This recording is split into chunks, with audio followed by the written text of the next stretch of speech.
and welcome to the IDEMS podcast. I'm Lily Clements, a data scientist, and I'm here with David Stern, a founding director of IDEMS. Hi, David. Hi, Lily. What are we discussing today? As you can see, my voice is still not perfect, but I'll try my best. It's getting there, I'm sure, but yeah, I'm sorry about that. So there's a article that I came across recently, and it kind of got my attention. So it's of this maths queen, a Ghanaian mathematician. Oh, Angela. Okay, yeah, clearly you know. So the first African to win the big internet math-off competition. Angela's wonderful. Yes. Okay, so you know Angela? I taught Angela in 2013. I believe it was 2013. She was at IDEMS, Ghana, and I taught her mathematical problem solving. We interacted quite a lot. She did her PhD in Glasgow with another former student of mine from Kenya. Two very strong female mathematicians, really shook up Glasgow mathematics. Wow. And so the two of them got on quite well. She's been at IDEMS, I believe, for quite a while. I think she's still there. So we've stayed in touch a little bit, not as much as I'd like. Yeah, she's wonderful. Oh, nice. Well, that's really interesting. Of course you would have known her. I thought you probably had come across the article. I thought you probably would have maybe had some interaction through the IDEMS link. And yeah, that does make sense. I wonder, I mean, this isn't a conversation, I guess, for me to have because I'm not a kind of black female mathematician. I am a female mathematician, but it does make you wonder kind of the difficulties faced when going, like when she went to Glasgow and things. Okay, the difficulties faced when she goes to Glasgow, I can actually talk to more from Caroline's perspective, maybe, who was her colleague, than for Angela herself, because I've never really heard firsthand the difficulties Angela had at Glasgow. I've heard her success. Oh, nice. The difficulties of African female mathematicians, I can barely imagine. And it is way worse and harder for many of them than I want to believe. And I know a lot. And I know, for example, that one of the times when I was teaching at IDEMS, we had some female colleagues who came in and had a session with the female students. And of course, that was not a session I was privy to, but the impact it had on my colleagues of, without me knowing the details, I know how much this was a small sample of, let's say, 20 students from across Africa. And the experiences they exposed to these international female mathematicians had a noticeable effect to the extent that I know how serious it is, even if I don't know the details. Okay. I've never really asked for details. I can imagine. I've worked in an African university for 6 years. I know some of the things that happened there, maybe while I was there, but certainly the stories were there. But I really, even with that knowledge, I know I've not seen the reality of how tough it is. So yeah, it is something where the challenge of going out internationally that I can speak to, because I've helped a number of students go on that journey and I've been with them through that journey. Sure. I guess part of it is having kind of a role model that you could kind of look to who you can relate to. Absolutely. And that belief that you belong. Yeah. I guess that doesn't even necessarily apply to African women per se, of having that kind of role model that you can look to. That's coming out wrong. So I think in mathematics, one of the things to sort of say is that women in general have had a long-term struggle to really become established in the community. And internationally, there is a lot of work happening. What's interesting is African involvement in international mathematics is something which it becomes an important topic and then it wanes. There's no consistency. And so this is a really, really challenging issue. Of course, the double whammy, if you want, being a female African trying to make your way in the maths world is extremely challenging, doubly so in certain ways. But I think that one of the things which I'm conscious of is that there are enough small initiatives that these role models are emerging. Angela is a wonderful example, but she's not alone. I have the privilege of knowing a number of others across the world who are really making a name for themselves, leaving their mark, and they are the role models. And most of the ones I know, they have benefited from the fact that there are opportunities out there. They're not huge numbers, but they're there. And the one I want to mention particularly here is an opportunity. I'm going to pronounce this wrong, the Schoenberg Foundation of Faculty for the Future. And I believe both Angela and Caroline benefited from this particular opportunity. And it is for female academics who are making their way in their career trying to do a PhD. And it enables them to have a personal scholarship to do an international PhD at an institution, a subset of their design. So it's not associated to the institution or the supervisor. It's something which the student gets and brings with them to a PhD program. And I know the nature of this was extremely beneficial for both Angela and Caroline, who studied together at Glasgow, and I believe both had this same opportunity. And one of the things that was so powerful to me about what the little I know about it is the way that it also focused on building that community of people who were having that same experience at the same time in different institutions. And that gave us that sort of sense of, even if in your institution you're alone, or in their case there were two of them, you know that there are others like going through similar things elsewhere.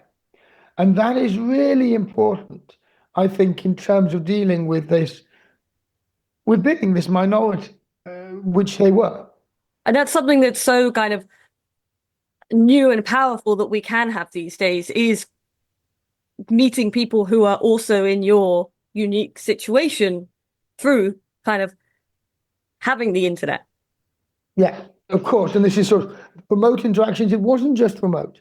My understanding is that the foundation brought them together at certain moments in time, so they understood and they knew each other as a cohort. Yeah. The idea of this cohort of people is something which I've observed and I really appreciate. And I think there's wonderful examples which have created these. There's not enough.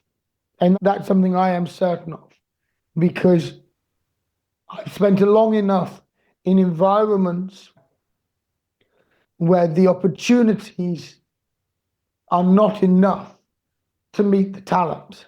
I bet. And that issue of actually that wasted talent, which is really there. I have a colleague who was never the wasted talent, never got the right opportunity, never was put in the position where he could thrive. He always had to create his opportunity. You know, he was extremely talented. You know, he went from being a pure mathematician to doing his PhD in physics, because that's where he could get a scholarship.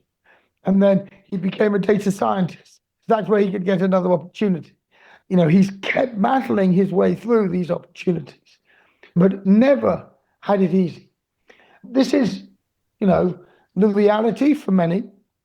There's other contexts when the opportunities outweigh the number of people who actually have the talent to make the most of them. And part of that unbalance, you know, even within Africa, I know situations like that. And I will actually just mention very explicitly some fantastic effort which happened in Rwanda, where there were a whole flurry of postgraduate programs which sort of blossomed very quickly. And with the slight problem that there hadn't been the work on the undergraduate programs to predate it. And so suddenly everybody who did the undergraduate made it onto the postgraduate programs. And the quality of Rwandan students went down because there was an imbalance in the pipeline of the number of undergraduates coming through for those subjects and the number of postgraduate places. And that imbalance meant, therefore, that there was sort of a change in standard. These things are real. I've observed them in a number of different contexts in one way or the other. It shows the complexity that, many academics, as I used to be, could put their life into creating a good program. And that program could live or fall on the quality of the students. And that's outside the control of the person creating that program. So this idea of actually, having a systems view is so important and so lacking in actually how we try to build these talent pipelines, especially coming out of the youngest continent, which Africa is. It has this amazing youth. It has talent across the continent, but it doesn't always have pipelines to actually make the most and allow that talent to flourish. Sure, because you can then have this talent which gets through this part of the pipeline, and then everyone's now at one stage, and then the next bit's not yet built. Absolutely. And in Kenya, I was discussing this. There's this term I love, tarmacking. Yeah. Which is where graduates would be going out and put the hours in with their CVs, knocking on everyone's door on the tarmac, just putting their CVs to everyone, because there's not enough jobs for the people who have the qualifications. And this is a new phenomena, but it is a phenomena which is repeating itself in a number of contexts, where that imbalance between there's a shortage of skills of a certain type, and then somebody sorts out the program and there's an abundance of skills of that type. And so you can very quickly go from one extreme to the other. Yeah, but then I guess I'm now being slightly facetious, but we're currently writing a course. We're currently writing a master's course for kind of, well, the area that obviously I'm interested in is a kind of data skills area, but in general, a lot on the kind of mathematical side. It's a program in maths innovation. It's very exciting. The Open University of Kenya is leading this, Maseno University as well. Really exciting, yes. And a lot of fun to write. But let's say, what if this really succeeded? What if this course was like beyond our wildest expectations and more? It's not beyond my wildest expectations. Well, what if a whole group of people went through it, a whole host of students went through it, and then they were experts on the other side? Then what? This is why we've been involved in designing the course. Okay. And we've been working with the people at the Open University and at Maseno, because there are a number of courses already in the mathematical sciences. This course is designed to help bridge the needs of, well, the greater needs for people with mathematical skills, and the fact that there is actually an abundance of graduates coming out in Kenya who have talent, but not necessarily the skills which are needed. And so the course itself is designed to enable lifelong learning in 6 different domain tracks, if you want, 3 tracks, but 6 domain areas. And it's designed so that the people going through it have the skills, broadly the skills needed to teach, the skills needed to interact with technology and create technology, and the underlying mathematical problem-solving skills, including data skills, modeling, and so on.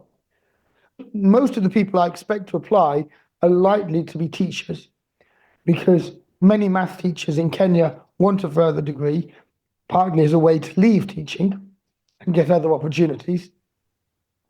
But even if they stayed in teaching, the hope is they'll be better teachers, and they'll be able to bring what they brought into the teaching.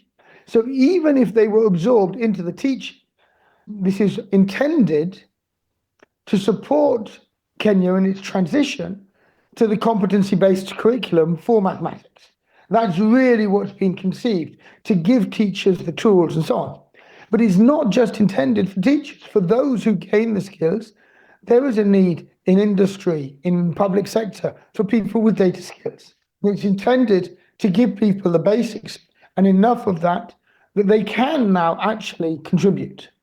So those who go on hopefully have the skills to be able to contribute, maybe in data, maybe in modeling, maybe in edtech. That's another component of it, actually building technology to support education. So the hope is it's a degree in mathematics innovation. It's intended to create graduates who are able to teach, which is needed at scale in Kenya and in the region, but to teach imaginatively, to be able to give them the skills to do and to actually be engaged. And there's a need for those skills more widely. And so hopefully some people will do it either not as teachers or, go off into other areas, supporting people with their data, or, actually to create something, giving people those problem solving, those innovation skills. Great. Tech innovation is part of what will create jobs of tomorrow. And Kenya is, in some sense, within Africa, a hub of this. But it doesn't always have the substance behind it. Whereas this innovation, I believe the people coming through this, they're not just going through with sort of some wild idea. They actually should now have substance to anchor it in. They should have, the mathematics behind it. They should also have some of the education, the pedagogy of how do you actually engage people and think about those interactions. Anyway, I'm excited. It's a very exciting degree. No, absolutely. But before that, you were talking about this kind of tarmacking and people going around kind of door to door. I don't believe you can have these skills in too large numbers. And I'll give you another example in Kenya. When I was first teaching in Kenya in 2008, actuarial science was the hot topic. And so it was the most popular mathematics degree. And the problem with that as the most popular mathematics degree is that it is designed to take you into actuarial sciences and be an actuary. Okay. There are a finite number of places for that. And that's what led to the idea of tarmacking and so on. In many contexts, people do the actuarial science exams after they've got a more general degree. They specialize. But what happened in Kenya was this desire to have degrees that were directly useful led to a degree which was very popular, very successful in actuarial sciences, but that was too specialized. And so that's the danger. That's what leads to the tarmacking. That now you have people with actuarial science degrees who are doing things which have nothing to do with actuarial sciences. Now, don't get me wrong. I'm not saying that you can't have too many mathematicians. I absolutely believe you can. And in many high resource environments, we're sort of reaching that point in some sense. We're maybe not using them in quite the full range of ways we could, but mathematical science PhDs, for example, are not always in demand in the way that you might hope they would be outside of academia. Okay. So I think there's definitely ways in which some of these skills you can go too far. But I would certainly argue that what we're aiming for with this master's is giving people not a narrow set of career-defining skills, but a wide range of career-enabling skills. And there's a subtle difference between those two. And within the Kenyan context right now, from my observations, but also the observations of the colleagues who are developing this program, this is what we believe is really needed. There is a demand, there's a hunger, there is an issue, which is the competency-based curriculum, which needs this innovation to support it and to enable people to come through and find solutions for themselves. And that's what we hope this master's program will hopefully create in very early days. Hasn't been fully approved yet. It's going through the process, but it's very exciting. Or for me anyway. No, it is exciting. And I guess I just wanted to clear up that idea on the other side of the program, because I know that you think these things through, and it's a very interesting point to me anyway. I guess that this kind of change in these opportunities have to be across more levels or all levels. Well, it's this very interesting thing where actually in high resource environments, everything gets specialized. Yeah. And that works as long as everything actually is going alongside. And you occasionally get within societies these anomalies which appear because things weren't lined up well. Let's say at a certain level, people were going to recruit lots of undergraduates of this type, but for whatever reason, those undergraduates suddenly don't exist. And, those mismatches occasionally happen. But generally speaking, you can trust that there are people working at the other levels to be able to make sure that all levels work. What I appreciated so much about my experience, well, particularly in Kenya, where I spent 6 years as a lecturer at Maseno University, was finding myself in that position where I recognized that I achieved a lot at the individual level, but I had to start thinking about the other levels. I had to start thinking, well, if these undergraduate degree programs are very popular, where are the students going to come from who are going to be able to populate them, who are going to want to do them, who are going to have the preparing in school to do that? And similarly for the postgraduate, all the way through. Yeah. And it taught me a lot about that joined up thinking because it was needed there. Interesting. Yeah, very interesting. I guess just the final kind of thought for me, which goes back to the start of our conversation on Angela and Caroline, sorry, is that you met them in 2013, which I think that... Caroline I first met in 2008. That's a whole nother story. Okay. I should get her on this. She's wonderful. Definitely. I think I bumped into her in Rwanda, in IDEMS, Rwanda. You did? You were teaching a course at the same time that she was teaching something else? Yes. Yeah. Which is very nice. But anyway, so it's nice to put a face to the name with her. So then with Angela then, so in 2013, unfortunately, you're all there for only 3 weeks to do the kind of teach. Actually, I wasn't. That year, I was there for the whole year. Great. That's where I know Angela and her cohort better than I know most, interacting with her throughout the year. So then that was going to be my question, was like, how do you spot an Angela? Oh, you don't miss an Angela. Oh, okay. She was impressive from the first time I met her, which was basically when I taught the course. And yeah, she stood out. Within that group, her pure math ability. I was teaching a course in mathematical problem solving, and so it's designed to help people come out. But she was just mathematically minded. Okay. And yeah, what I would say is that I had no idea she'd go on and do. I would argue I still don't know what she's going to go on and do. It's one of those wonderful things where I might get to throw it in the news. She's that good. But it's, it is that thing where her talent was clear from the onset, but that journey is hard. It's hard for anyone. And yeah, and where it will take her, who knows? If I have a criticism of her from way back then to even some more recent interactions, I don't think she's always known how special her talent is.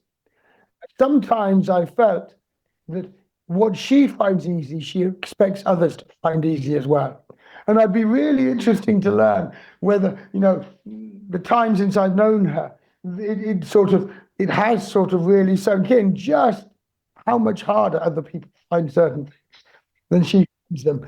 Because, as I say, she was such a talent that, certain things were just natural for her. This is what you want when you're teaching the elite mathematical minds. But it's also that self-awareness that this is not the same for everyone. It's not always easy. Sure.